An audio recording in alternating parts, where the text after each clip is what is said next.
Everybody, welcome to the show. Around the Nation here, TYT Nation. I'm your host, Jeff Waldorf. Got a good show for you today, good Friday show. We're going to have a little bit of fun. We're going to get into some serious stories as well, and maybe take a couple of calls here and there. Though I probably won't be able to stay over all that long. I got some stuff I got to do today as well, but I do promise I want to get to some of your calls today, so I want to make sure you guys know the number to this as well. It's 989-796-4975 if you want to get a hold of the show today and ask like a comment or ask a question or leave a comment on one of the stories that we're going to cover that we cover throughout the week. So I want to make sure that at least I get a couple of you guys in, because I know last time we weren't able to get a lot of people into the calls. But again, I also really enjoyed the segment too. So we're gonna do that a little bit today. But anyway, a big show, a lot of stuff as usual. Some fun stuff, some not so fun stuff. So stick around for the next hour as we go around the nation for some of the best stories and progressive political commentary from around the web. We do, let's see. Of course, I want to thank patrons, patreon.com/TYTNation. Thank you guys for supporting the show, for supporting Around the Nation, truly independent, progressive media. You guys and gals are awesome. Of course, we depend on you guys to keep the show going. So thank you so much. Patreon.com/TYTNation. You guys are awesome. All right. That's out of the way. Let's do our breakdown. Probably one of the fun stories is one Democratic senator's response to Donald Trump's one of Donald Trump's statements, actually, that he made during a National Sheriff's Association meeting. That's fun. We've got the response as well on the Kellyanne Conway story we did yesterday. We've got good news from the from one of the district courts, circuit courts, that stopped Donald Trump's ban. We've got an executive order on police. And then, does Donald Trump hate being president? I love this story. And then if we can get to it, of course, that marijuana legalization story I promised you yesterday. So, again, a lot of stuff today, a lot of stories, and let's get to it, man. All right. Let's see here. One of the pitfalls of running the show by yourself is I got to set everything up myself, so. All right. Now, earlier this week, Donald Trump had a meeting with the National Sheriff's Association, and among many of the different things he discussed was the topic of civil asset forfeiture. Now, for those who might not be aware of what that is, basically, it allows police to come and take your stuff, to seize your assets, your personal belongings, if they believe it was connected to a crime that you may or may not have done. For example, somebody in your family might be accused of smoking marijuana, so then they could come in and take your house. Well, smoking marijuana in a lot of states is still a crime. It's still a federal crime. So the police could be like, well, I'm going to take your shit. We believe that it was your house was used to facilitate marijuana sales. So I'm going to take your house. Oh, disaster. In fact, that actually happened to a white family. And I forget where. So, again, that can include, as I just mentioned, houses, cars, money, any personal possession that the police think may have been involved in a crime can be taken. And again, this doesn't even require you to be convicted of a crime. They just have to believe it. They have to think it, which is amazing. And again, in one of the other disastrous parts about civil asset forfeiture is the fact that even if there is no conviction, if they find that there's nothing wrong, like, okay, you didn't do anything wrong, you didn't commit any crimes, but we can still keep your stuff. And the process to getting your stuff back is often incredibly difficult, and the costs to do that are always on the people whose stuff has been taken. So if you don't have a lot of money, you can't go through the courts to try to sue to get your stuff back. So this is absolutely disastrous. And of course, there are reports that that certain precincts, since they are underfunded in a lot of areas, have turned to civil asset forfeiture as a way to fund their own police departments, which, if you think about it, is incredibly gross. They're literally going in and they're taking people's stuff without convictions and then using it to fund their departments so they can go take people's stuff. It's sick. Now, what does this have to do with President Trump? Well, simply, he supports civil asset forfeiture. And at the meeting, he offered to, quote, destroy a Texas lawmaker's career at the behest of a sheriff that didn't like a certain piece of legislation. Now, the sheriff, Harold Evanson of Rockwell County, Texas, had mentioned an unnamed senator who was introducing legislation that would require a conviction before police could seize forfeiture money. So you actually have to go through the justice system and, have the police found you guilty and convict you of a crime before they can legally seize your stuff. And of course, this legislation would stop a decades-old practice going back, of course, to the drug war, which is where this original idea came from, to seize people's stuff. In order to stop the drug cartels, they had to seize all their property. Well, this sheriff said, quote, if this guy's legislation goes through, then the drug cartels would end up building a monument, saying that anybody who gets their stuff stolen, obviously working for the cartels. And of course, we know that's not exactly true. Now, who is this state senator? He asks, do you want to give his name? We'll destroy his career. That's according to people in the room, that basically Trump had said that to this sheriff. So that's great. That's great. President is literally offering to destroy the career of somebody who doesn't want the cops to take your stuff. Unless, of course, you're actually convicted of a crime. This is what Trump's arguing against. He wants the cops to take your stuff even if you're not found to be a criminal. Amazing. If that is not a police state, I don't know what is. Now, there is another senator that found out about this and has come to this unnamed senator's defense, and I love this. This is Pennsylvania Democratic Senator Dalen Leach. Now, Leach also supports civil asset forfeiture reform. He wants to change the system. He says, this isn't right. This isn't right that the cops can roll up and basically steal your belongings without a conviction, without convicting you of an actual crime. That doesn't make sense. Maybe we should put some protections into the people. Protect the people from big government literally coming in and stealing all your possessions. So now, this senator, Dalen Leach, said, look, hey, last Tuesday, he said on Twitter, hey, Trump, why don't you come after me? You're going to go threaten another senator?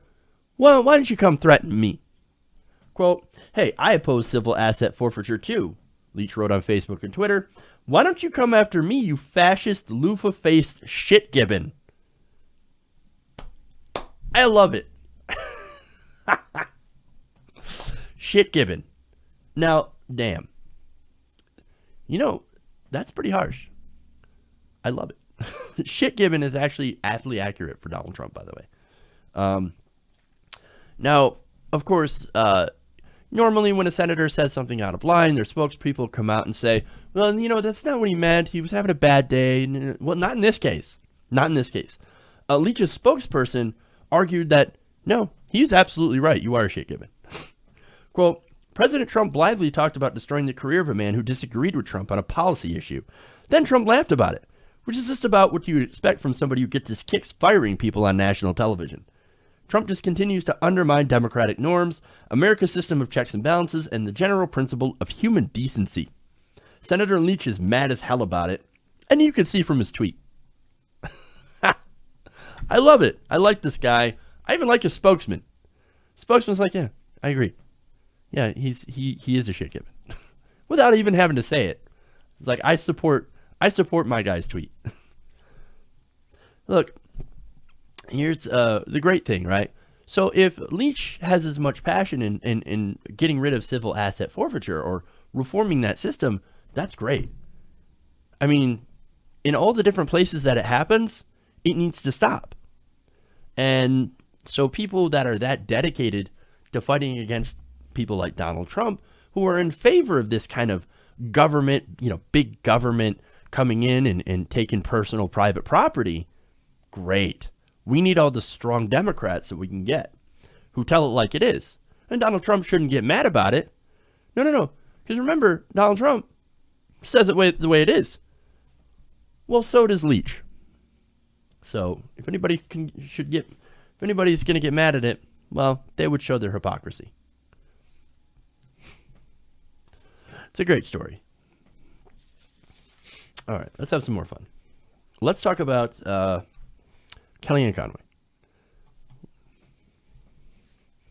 Now, Kellyanne Conway is under fire after promoting Ivanka Trump's line on Fox and Friends. I showed you that video yesterday. Turns out you're not actually supposed to be able to do that because there are things like ethic rules in place to basically prevent people in the White House from profiting off their positions of power. Who knew?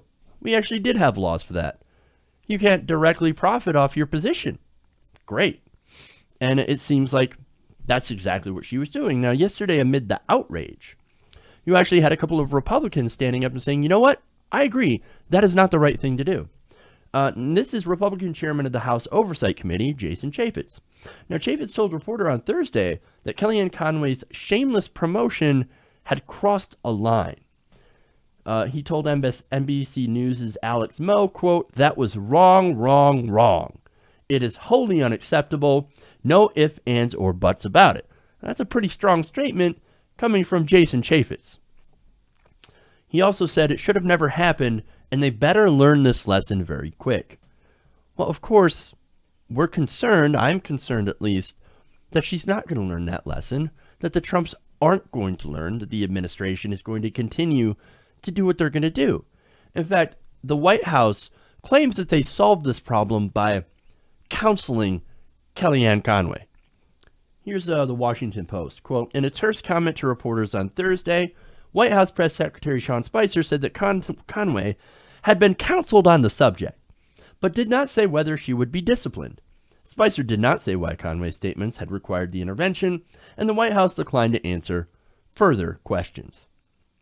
And speaking on Fox News Thursday evening, Conway declined to comment but said that Trump supports her, quote, 100%. Conway also said that she advised all women at some point in their life to have a boss who treats them, quote, the way the President of the United States treated me today. No words, man. No words.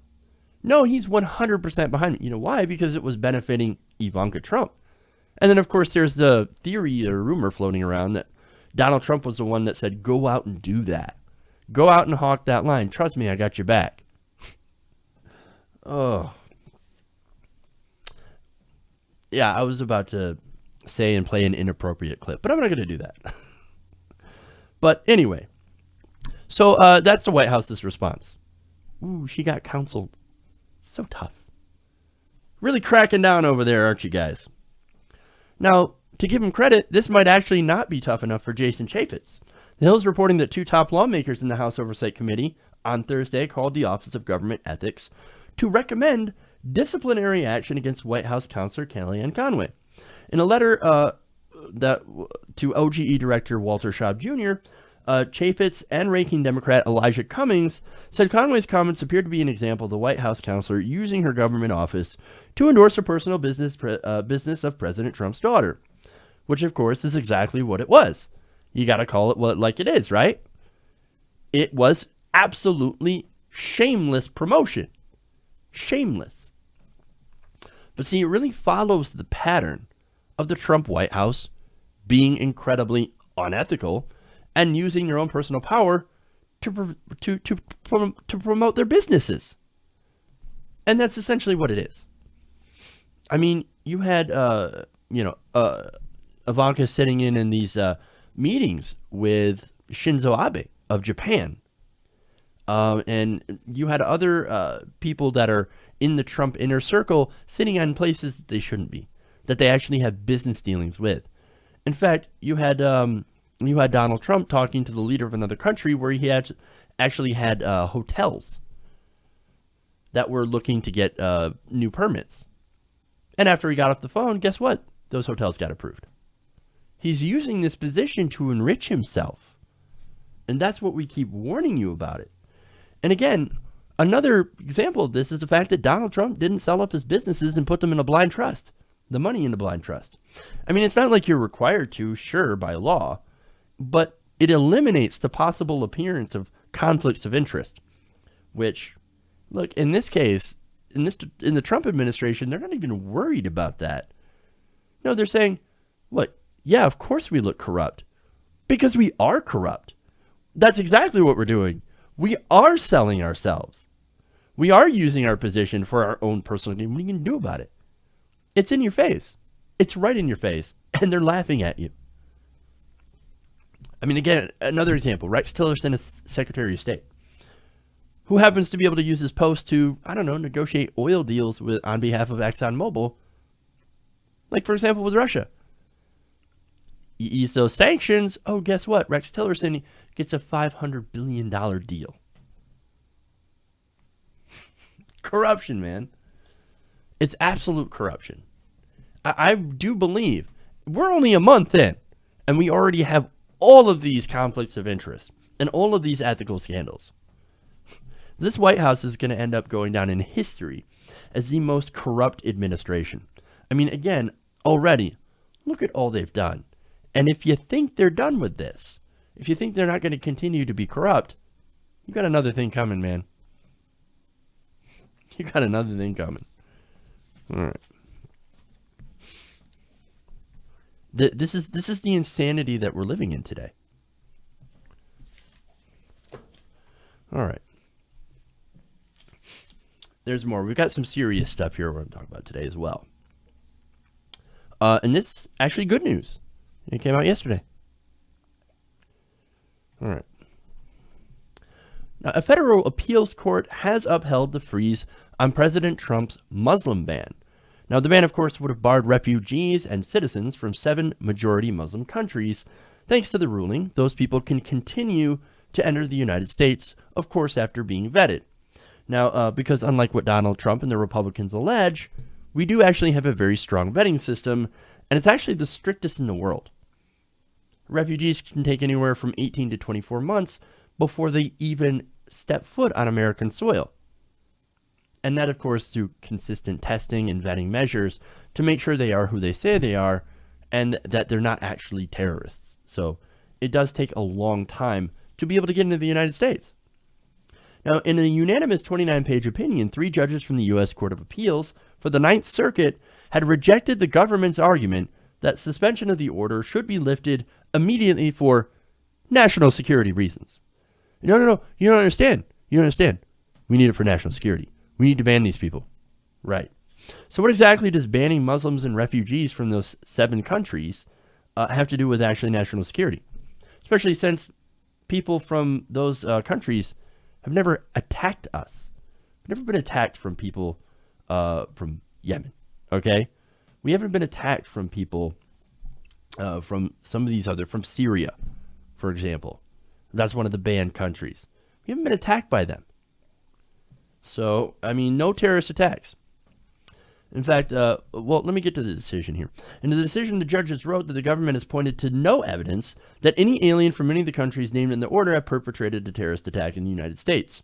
Rather than present evidence to explain the need for the executive order, the government has taken the position that we must not review its decision at all. Don't look at it, just accept it. That's the government position. That's the Trump administration position. No, we got this order. Don't question it. Just do what I tell you to. Well, we have a system of checks and balances. That means, no, we're not going to do exactly what you tell us to, especially if it doesn't make any sense and it's not constitutional. Now, interestingly enough, as I said before, countries in which, for example, most of the 9/11 attackers came from are not on this list. 15 out of the 19 attackers came from Saudi Arabia. But wait, Donald Trump has business interests there. Also, you had other 9/11 attackers come from the United Arab Emirates, Egypt, and other terrorist attacks, other terrorists who had perpetrated attacks on Americans from Egypt and Turkey. So he seems to be pretty selective about the Muslims that he wants to ban. It's almost as like if he has business ties with them, he doesn't want to ban them. He loves the Saudis. He loves the rich Saudis. They rent his apartments $40 to $50 million a pop. Of course he loves these guys, the Saudi wealthy families. And look, some of them have links and have funded terrorist groups like Al-Qaeda. So again, he's very selective about the Muslims that he wants to ban. Now, of course, when this ruling came down yesterday, Trump was pissed, and he immediately took to Twitter. He wrote, in all caps, "See you in court. The security of our nation is at stake." So that's funny because you're an idiot. You realize we just saw you in court, right? That's where this came from. This came from court. Loser. He lost. He's a loser. All right. Now, the Justice Department under the new Attorney General, Jeff Sessions, which was defending the administration, surprise, sent a statement that it was reviewing the decision and considering its options. Now, what are some of the options that the Justice Department for the Trump administration could actually do to try to change this ruling, to try to put this Muslim ban back into place? Well, the Justice Department could ask the Supreme Court. Now, the Supreme Court often defers to the president on matters of immigration and national security to intervene. But of course, without a ninth justice, which would be, of course, Donald Trump's pick, Gorsuch, this decision would likely stand. Why? Because since you have a tie, they're not going to take up this case. So again, if they don't take up the case, if they refuse, no, we don't have enough justices to make a proper decision on this, well, then this ruling will stay. And refugees and people would still be able to get in. And obviously, the Trump administration really does not want to have that. Now, they could also ask the full Ninth Circuit Court to also consider this matter. Now, when it comes to the justices who made this decision, it is important to note that two of these justices were Obama appointees, and one of them actually was a George W. Bush appointee. Now, one of them was Michelle D. Friedland, which is a Barack Obama appointee. And then you had Judge William C. Canby, who was appointed by President Carter. And then for the George W. Bush pick, it was, Richard R. Clifton. So those are the justices who said, we're not going to do this ban. We're going to put a stop on this because we don't think that this is the right kind of thing that you should do, which is great. It actually makes me feel a lot better because even though it's not quite settled, the ban at least is not in effect. And see, the system has checks and balances. And in this case, they seem to be working. Now, I don't think that's going to stop Donald Trump from trying to pursue this ban. As I said, there are other options that he can go to. But for right now, refugees can still come here after being vetted and people from other countries. So, look, we're going to have to see what the Trump administration does next on this. But for right now, you can breathe a sigh of relief if you're a refugee. Okay. Now let's go to more disastrous news. Or some actual disastrous news, I should say. Donald Trump is handing over more power to the police. Now, yesterday, the president signed 3 different executive orders dealing with the general issue of public safety. Now, one of the executive orders seeks to define new federal crimes and increase penalties for existing federal crimes in order to prevent, quote, violence against state and federal police. Now, look, there seems to be a bit of a problem here.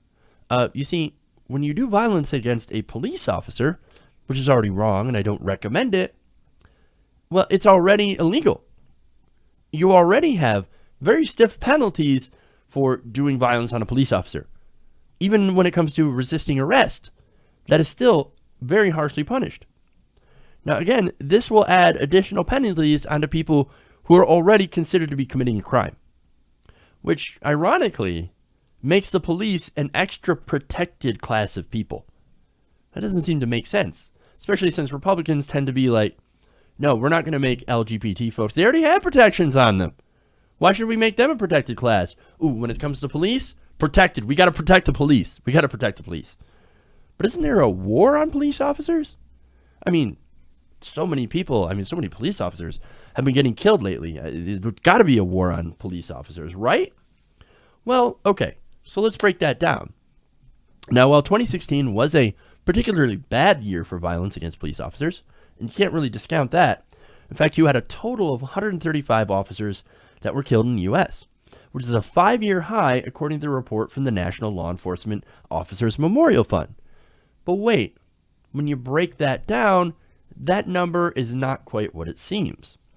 In fact, actually around half of them, 64 officers, were fatally killed on the job in acts of violence. Now, 21 were killed in an ambush-style attack, and the number also includes traffic accidents and job-related health issues. For example, if you have a heart attack while you're at work. Okay, so now you had 64 officers that were killed in the job and shootings, stabbings, and things like that. Now, of course, every one of those is an absolute tragedy. Nobody wants the police to be killed. But when you think about it, when you put the numbers in, we have tens of thousands of police officers in America that are working right now. And 64, while it is a tragedy that there are that many, it's actually a pretty low number. And this, of course, is in the middle of a 5-year high on police officer deaths. So, and especially if you compare it to the number of people who had died from police brutality. Now, let me get to the numbers on that. Now, there are actually about 968 deaths last year caused by police, according to the Washington Post, and more than 130 people have been killed so far in 2017, according to a database called killedbypolice.net. Now, again, I have to note, I don't want any police killed on duty. Of course, I do respect the police, and I do want them to be safe on the job, as safe as they can be. But I also want regular people to be protected. I don't want regular people being killed by police.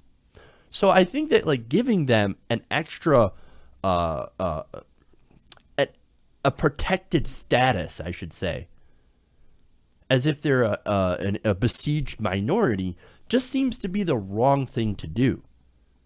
No, what you have to do, and I've talked about this all the time, is you actually have to change the training of police. You have to change it from a we're at war mindset to a we're here to protect you mindset. But anyway, now, when it comes to violence against the police, again, while at a 5-year high, it is actually still low historically. Now, I have a graph for you. The last few administrations, going back to the 1980s, to show the reduction in the amount of police deaths on duty to violence. Now, take a look at this. All right, so, and look, and this is showing under the Obama administration. Obviously, you had it going back several different administrations. Now, it goes up in 2016, obviously, and I already gave you those numbers. But what this shows is that essentially it is safer now for police than it was under Ronald Reagan. That's amazing. Okay? And shootings, shootings and violence towards police in the 1980s, 101 fatalities. And this, of course, is assaults, bombings, stabbings, gunfire, and vehicular assault. As you can see, it's at a low, and 64 is the numbers that it is in 2016. So, man, when it comes to police killings, though there is no war on police, it's made up. Whereas, of course, shootings by police officers to innocent civilians or people who might be under arrest or resisting arrest, things like that, in situations where you could have had some de-escalation, you don't really see that. And instead, deadly force happens to be a little bit more prevalent than it is today. Now, there's another one of the orders, and this is an order to create a task force to go after illegal immigration, drug trafficking, and violent crime. Okay. Well, look, I can understand their need to want to go after those things. For example, drug trafficking and violent crime. Yeah, I actually do want to do something about that. Great. But let's talk about immigration for a minute. Now, let's talk about the fact that there are more people from Mexico that happen to be leaving the United States and coming into the country. These people are, ironically, these people are self-deporting. Okay? And look, what's ironic about this is if you build that wall, you're going to be keeping a lot of these people who are leaving, you're going to keep them in the country. Ironic. And look, that's not even keeping the bad ones out, because there are tunnels, there are airplanes, there are even drug cannons. Oh, you don't have to sneak across the border and develop cantaloupe cabs. No, all you can do is create a makeshift cannon and shoot your drugs across the border. I know, there is a story on it in the Huffington Post. It's amazing. And look, you've got narco submarines. I mean, look, man, these people are going to find a way to get across the border to get their drugs across the border. Building a wall is not really going to do anything. Not only that, but there are a lot of ports of entry into the United States other than just Mexico. You could get around the wall, especially if you have a submarine. So, and look, so that's on immigration, right? And even related to drug policy. Well, if you really want to get rid of drug trafficking, and I hope you do, because that would be a great thing. I would love to get rid of it. I got an idea. It's a radical idea. Might make your head explode. Decriminalize drugs. No, we can't decriminalize. That means everybody's going to do it. No, it actually doesn't. They decriminalized drugs in Portugal, and the use of drug rate went down. But hey, you know, those are just facts. You can ignore them if you want, I guess. And look, when it comes to drugs, people are going to do them whether or not it's legal. In fact, if it's illegal, it actually strengthens the drug cartels. Because, look, people will pay more to get this drug if it's illegal. They can get their hands on it. It does not get rid of demand. In fact, it makes the black market, as I said, and the drug cartels much, much more lucrative. Now, let me give you an example of how legalization and decriminalization actually work. When Colorado and Washington legalized marijuana, it hurt the cartels. They ended up losing a lot of funding. And now, ironically, there are reports of American weed being smuggled into Mexico. Not the other way around. Not Mexican weed coming into America. No. American weed being smuggled into Mexico. Because Mexico still has a prohibition on drugs. Amazing. But look, again, when it comes to Sessions, I don't really see him or the Trump administration going in a legalization direction, or at least a decriminalization direction. So, now one more thing. Sessions also told reporters that the U.S. has a giant crime problem. He said, quote, "I wish the rise that we're seeing in crime in America were some sort of aberration or blip.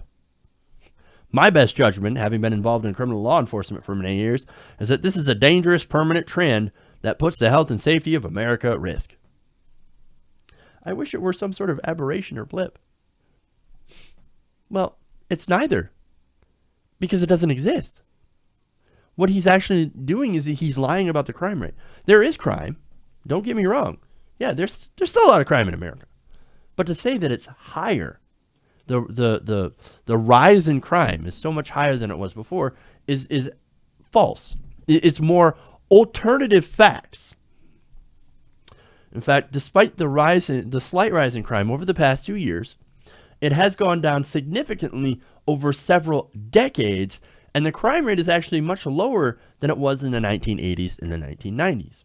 And also, when it comes to the murder rate is half of what it was back in the 1980s. Murders are the lowest they've been in the lowest they've ever been in decades. Decades. What they're trying to do is they're trying to scare the crap out of people. Now, gee, I wonder why they'd be wanting to do that. Look, you thought the police state was bad under President Obama, and I've railed against it. But man, I have a personal feeling, and I hope I'm wrong, but I think we're going to see it get much, much worse under Donald Trump. So don't say we didn't warn you. Okay.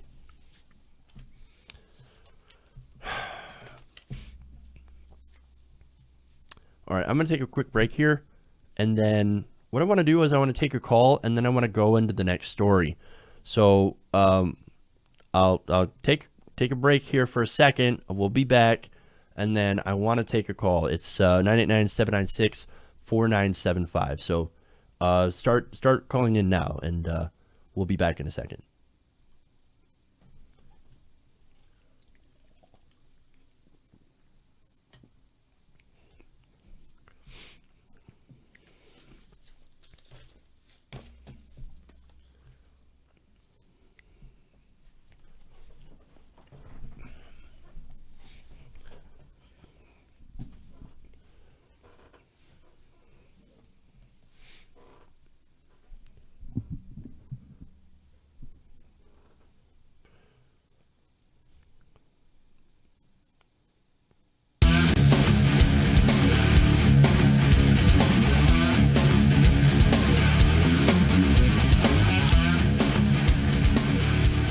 All right, everybody, we're back. So I'm going to take this caller right now. All right. Hey, you're on the air. Give me your name, comment, question. Hello. Hey. This is Arthur. Hi, Arthur. I wanted to get a comment from you about Tom Perez's recent comments and then his walk back from when he criticized, or rather admitted to, a perceived bias in the primary process, and was quickly forced to walk it back along the lines of, I misspoke. Okay, so if you want to get my opinion, because that's one of the stories I actually wanted to talk about a while ago, but I didn't get to it. Look, Perez is an Obama pick, okay? He's the establishment candidate in this race. And I'm not at all surprised to see him walk away and say, no, you know what, no, I misspoke. There's actually not any bias whatsoever in the DNC selection process. There wasn't at all, despite the fact that you had Debbie Wasserman Schultz that obviously put her thumb, her hand, her entire body on the scale for Hillary Clinton. And then, of course, you had Donna Brazile feeding questions to the Hillary Clinton campaign through CNN. Look, there's no question, there's no doubt that they put their hand on the scale for Hillary Clinton over at the DNC. And Tom Perez is too afraid to say something about it. And that's what that whole thing is. Because if he says something about it, then he's not going to have that establishment support that Hillary Clinton had. This kind of shows me that right now the Democratic Party hasn't really learned anything at all from their loss to Donald Trump, and would still rather lose than have a progressive in office. And that's a great diagnosis of the issue as a whole, but there's also, why would he have made that comment in the first place? What prompted it? Is it something that they actually believe, or is it a question of genuine interest on their part as to what as to making an appeal for him to make an appeal to others? I don't think it's more of an appeal. What I think it is that, and it's just speculation on this because it can't get into Tom Perez's head, but I think maybe they knew that that's exactly what they were doing, and that slipped out, honest mistake, and he's like, oh shit, I accidentally, let the cat out of the bag, I accidentally revealed what we actually did. Walk it back, because again, they know what they've done. It's not like Debbie Wasserman Schultz didn't know what she was doing. It's not like Donna Brazile didn't know what she was doing. It's not like the rest of the DNC, who backed Hillary Clinton from the outset, didn't know what they were doing. Of course they knew what they were doing. It's just that they accidentally admitted it. And that's the one thing that you cannot do. Thank you, Arthur, for your question. Is that satisfactory? Yes. Thank you very much. Thank you. I appreciate the call. All right. So, again, thank you guys for calling in. 989-796-4975. I want to get through one of these stories, and then I'll take another call. So, all right. So we're going to have a little bit of fun here with a Politico story about Trump. Donald Trump might actually hate being president. Now, why would I say that? Well, this is according to recent interviews conducted by Politico of nearly 24 people who have spent time with Donald Trump since his inauguration. Now, this is a great article. There's a lot of stuff in here. A lot of fun stuff that really shows you what's inside not only the Trump administration, but how Donald Trump is dealing with it and his staff. Now, they say that Trump's mood has careened between surprise and anger as he's faced the predictable realities of governing, from congressional delays over his cabinet nominations and legal fights holding up his aggressive initiatives to staff infighting and leaks, according to this report. Well, look, man, governing ain't easy. Yes, he's under constant scrutiny, constant criticism. The press, obviously, not a fan of him, okay? But it seems to be pretty weird that he didn't expect that, or maybe he did, and maybe he just can't handle it very much. I don't know. But see, this job is unlike any job that Donald Trump has ever done before, because it actually involves doing work and knowing things. Two things Donald Trump not exactly known for. In fact, according to one senior official, and this is amazing, Trump often asks simple questions about policies, proposal, and personnel. And when discussions get bogged down in details, the president has been known to quickly change the subject, to, quote, seem in control at all times, or direct questions about details to his chief strategist, Steve Bannon, or his son-in-law, Jared Kushner, or House Speaker Paul Ryan. So, look, simple stuff he's okay with. But when you start getting into detailed policy, oh, I don't know this stuff. Hey, Steve, you handle it, Steve. Paul, come here. I need some help.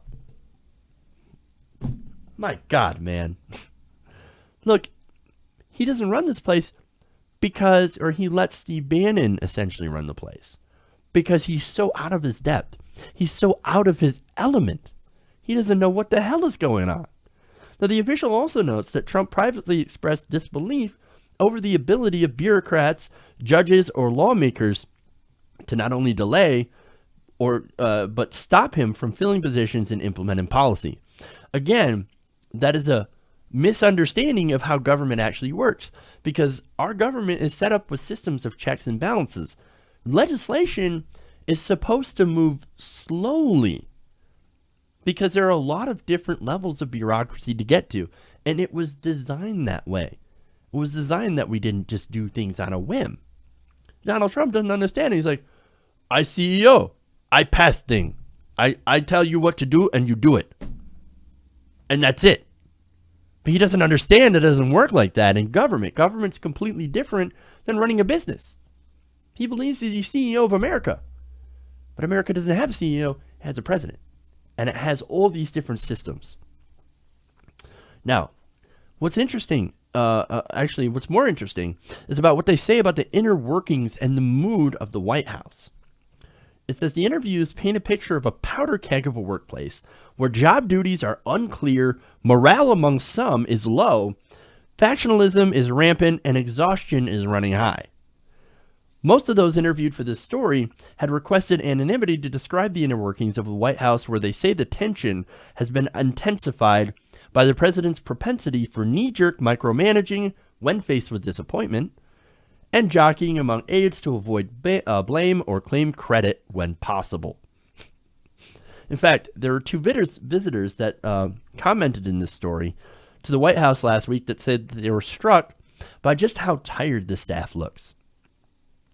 Well, I guess being in that environment would make anybody tired, especially since you're dealing with a man-child who doesn't even understand what the job is and is becoming increasingly paranoid over leaks and, of course, is pissed off at all the infighting.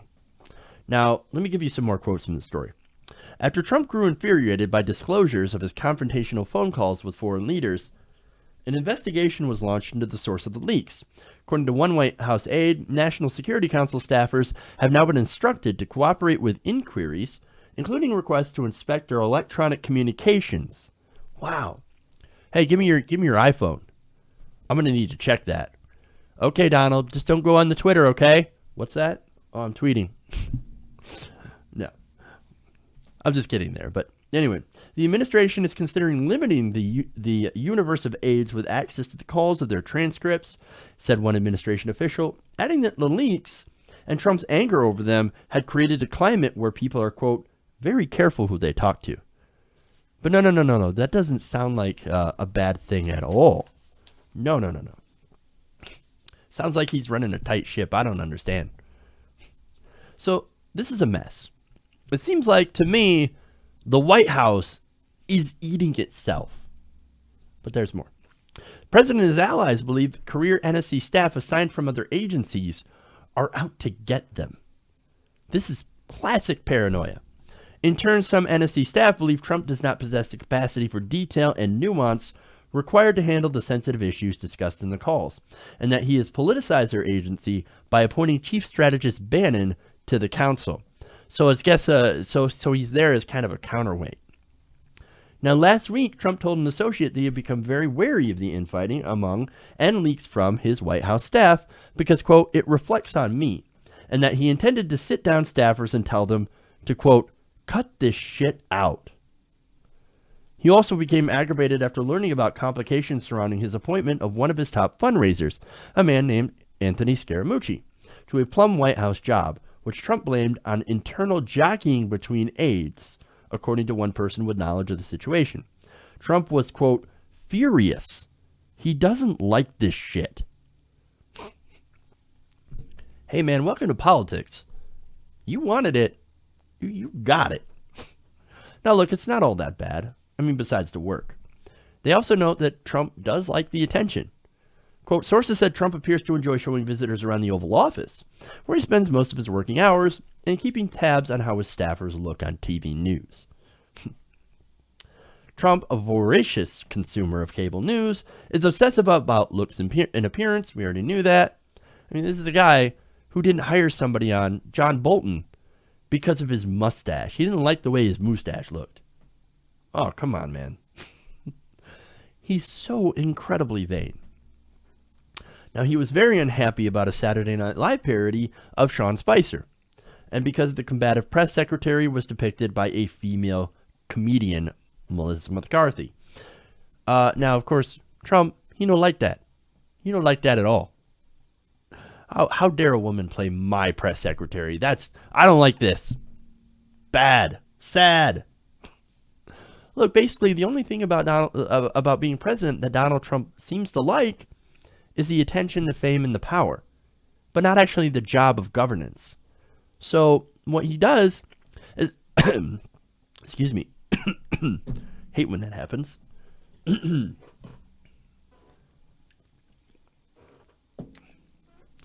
basically, he leaves the job of governance to Jared Kushner, Steve Bannon, and Paul Ryan. But mostly, of course, Steve Bannon, who basically runs the place. So if you, of course, have any question of who's actually in charge and writing the executive orders and doing most of the work, it ain't Donald Trump.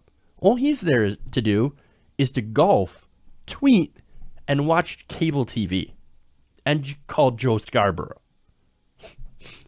See, and look, this whole thing would be hilarious if it weren't so sad.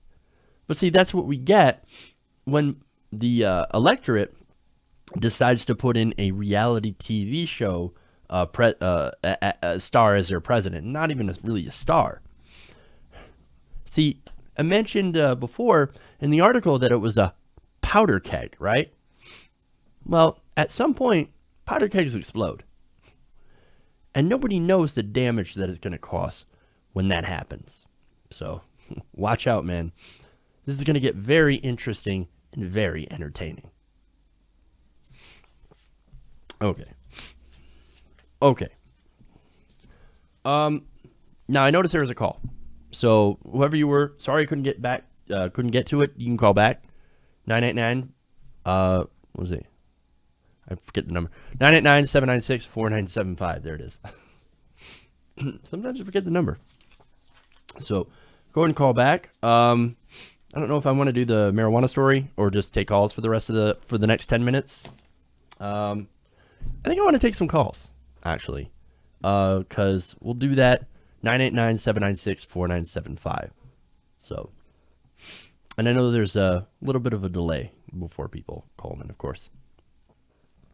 So I'm going to give you guys a couple of minutes, but so before I do that, I actually want to talk while I'm waiting for a call.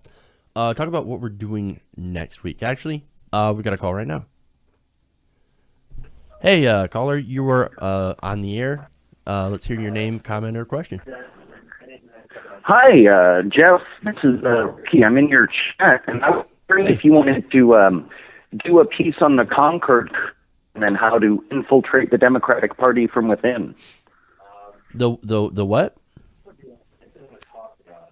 The Concord Coalition. Have you heard of this? The Concord Coalition? No, I haven't. Well, they're a political activist group who encourage the Tea Party to infiltrate. So essentially, the concept is that you join your local precinct, and if you can become a committee chair, which is often a vacant seat, then you choose to join a particular county. So if there are enough people in the county who become committee chairs, then you can have only progressives run. You could even keep a Republican from being in a congressional race. Yeah, you know what? I like the idea. I'm a big proponent of a forceful takeover of the Democratic Party. I mean, that's one reason that I'm in favor of. I'm in favor of the strategy, and it's being employed by actually several different groups. There's, as you said, the Concord, and then Coalition, which was a Tea Party group, and they started immediately. Right. So you broke up a little bit there, but I get what you're saying. In the comments after your video is over, or in one of the first one that you post. Right. After it's over. Right. Okay. So again, I love the idea of infiltrating and taking over the Democratic Party and putting in progressives. Again, that's what Justice Democrats are trying to do. And there was another group that put this out. I talked about it on the Tara Buster a couple of weeks ago, which is another show belonging to comedian Tara Devlin. I talked to her about that. I think it's a fantastic idea. I'm not in the camp of let's go and create a third party, because right now the whole situation is that our system is built to destroy third parties. If there's a lot of functional roadblocks in the way of creating a viable third party. That's why even though the Greens have fantastic ideas, they haven't been able to get any sort of traction on this issue whatsoever, because they don't have that ability to go in and take that system from the outside. And I understand you've got the way that the system currently works is to build it from the inside to take over. And it's much more simple and better and actually more efficient right now, the way the system is to take over an existing party, just like the Tea Party had done. So using their blueprint, going through and primarying people, I'm a huge believer in that. So I'm all for it. Yeah, I'm going to post a link. Yeah, I mean, I'm in favor of all avenues in a hostile takeover at this point. And let me make it clear, too. If infiltrating the Democratic Party doesn't work, I'm not just going to throw up my hands. Then that's when you actually do go and try to build an outside third party, and over the next decade or so, because it does take a long time to go and build a separate third party. If infiltrating the Democratic Party doesn't work, then I'm all for doing that. All I want to do is I just want to make a party that represents the people. I think the Democratic Party right now, taking it over, is the best shot that we have at doing it. But I'm open to all different avenues, because what I want to do is I want progressive policies, and I want to take us into a better direction as a country. And so I don't care how we do it, as long as that we're able to do it. All right. Thanks for the time, Jeff. Yes, thanks for calling in. I got another call here that I'm going to take. Hello, caller. You're on the air. What's your name, comment, question? Hey, just wanted to know what you thought about Sam Ronan for DNC chair, and if you think that Bernie would ever change his mind on Ellison and get behind Tom Ronan.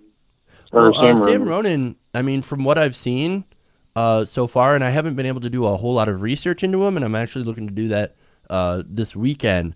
But from what I've seen of him so far, he seems like a progressive fighter, and I like the sound of him.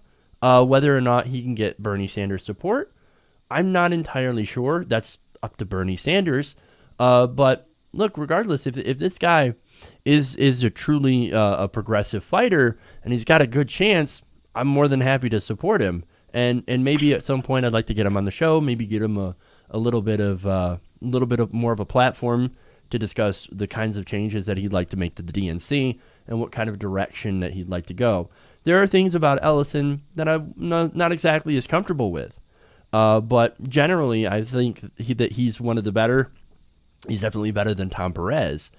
And I'd like to see him, be the DNC chair. But if this Sam Ronan guy is good, and again, I've got to look into him, I might consider changing my support. So I'm open-minded. I want to take this Democratic Party into the most progressive direction that we can. And so if going that way is the way to do it, absolutely. All right. Thanks for your explanation. And also, I wanted to know, what do you think about his chances of gaining enough votes in the DNC? I just did a little research yesterday about how the DNC chair is elected, and I just wanted to know how much of the establishment is he going to have to fight through in order to ultimately get some support. Ellison or Ronan? Ronan. Well, if you're talking Ronan, if he's as progressive as he seems right now, probably have to fight through all of it. I mean, I don't see Chuck Schumer backing away from Ellison now and going, no, let's pick the more progressive guy. That doesn't really seem in Chuck Schumer's DNA. And I was quite surprised that he actually went to... Yeah, I was surprised that he went to actually go and endorse Ellison, which was crazy. I was like, what? Schumer, what are you doing here? It's one of those things where it's like, maybe he's learned this lesson, or maybe Ellison is a little bit more safe. I don't know. Or maybe, Chuck Schumer's like, Tom Perez, I like the guy, I agree with the guy, but again, our party keeps losing, and maybe I don't like losing as much. I don't know. Maybe it's that. But again, I'll have to do more research into Ronan, and I'm very interested in seeing what kind of direction that he wants to take the DNC. Thank you for your call. Thank you, I Jeff. appreciate it. All right. So we'll take one more call here, and then we'll wrap up the show. This is that I got some places I want to go. 989-796-4975 if you want to call in. So it's fun. I like it when you guys ask me some questions and stuff, and see him running on the show. Yeah, he follows me on Twitter, so I can actually go and see about getting him on the show, and maybe I'll aim to try to do that maybe next week or something. I don't know. I'll have some time over the weekend to maybe get some things, get the ball rolling on this issue. So, but yeah, and to be honest, I haven't been following the DNC election as closely, so I didn't know this guy was there. I actually heard about him from Twitter, actually, and Jimmy Dore, who did a segment on Ronan. So, that's definitely worth it. If Jimmy can get him on the show as well, on his show, instant recognition. But so there's that. All right. Anyway, I don't think I'm going to have any more calls, so I'm going to wrap this up. I want to thank you guys for watching. I want to thank you guys for calling in, asking your questions, and giving your comments and stuff. Definitely appreciate it. Love doing the show. Love it when you guys call in. Thank you so much for supporting truly independent progressive media. Thank you to the patrons, as always, of course. Thank you to those watching at home who like and share our videos. Thank you so much. I appreciate it. Love you guys so much. We'll see you next Monday. Another show. Ron Placone. He'll be on here, of course, because everybody loves Ron. So we'll see him on Monday, 4 o'clock Eastern. So remember, Mondays at 4 p.m. Eastern we'll be on. And then Tuesday through Thursday will be at 3 to 4. So remember that. Mondays are a little different. But anyway, thank you so much. Love you guys. We'll see you on Monday. And remember, change begins with you. Good night, TYT Nation.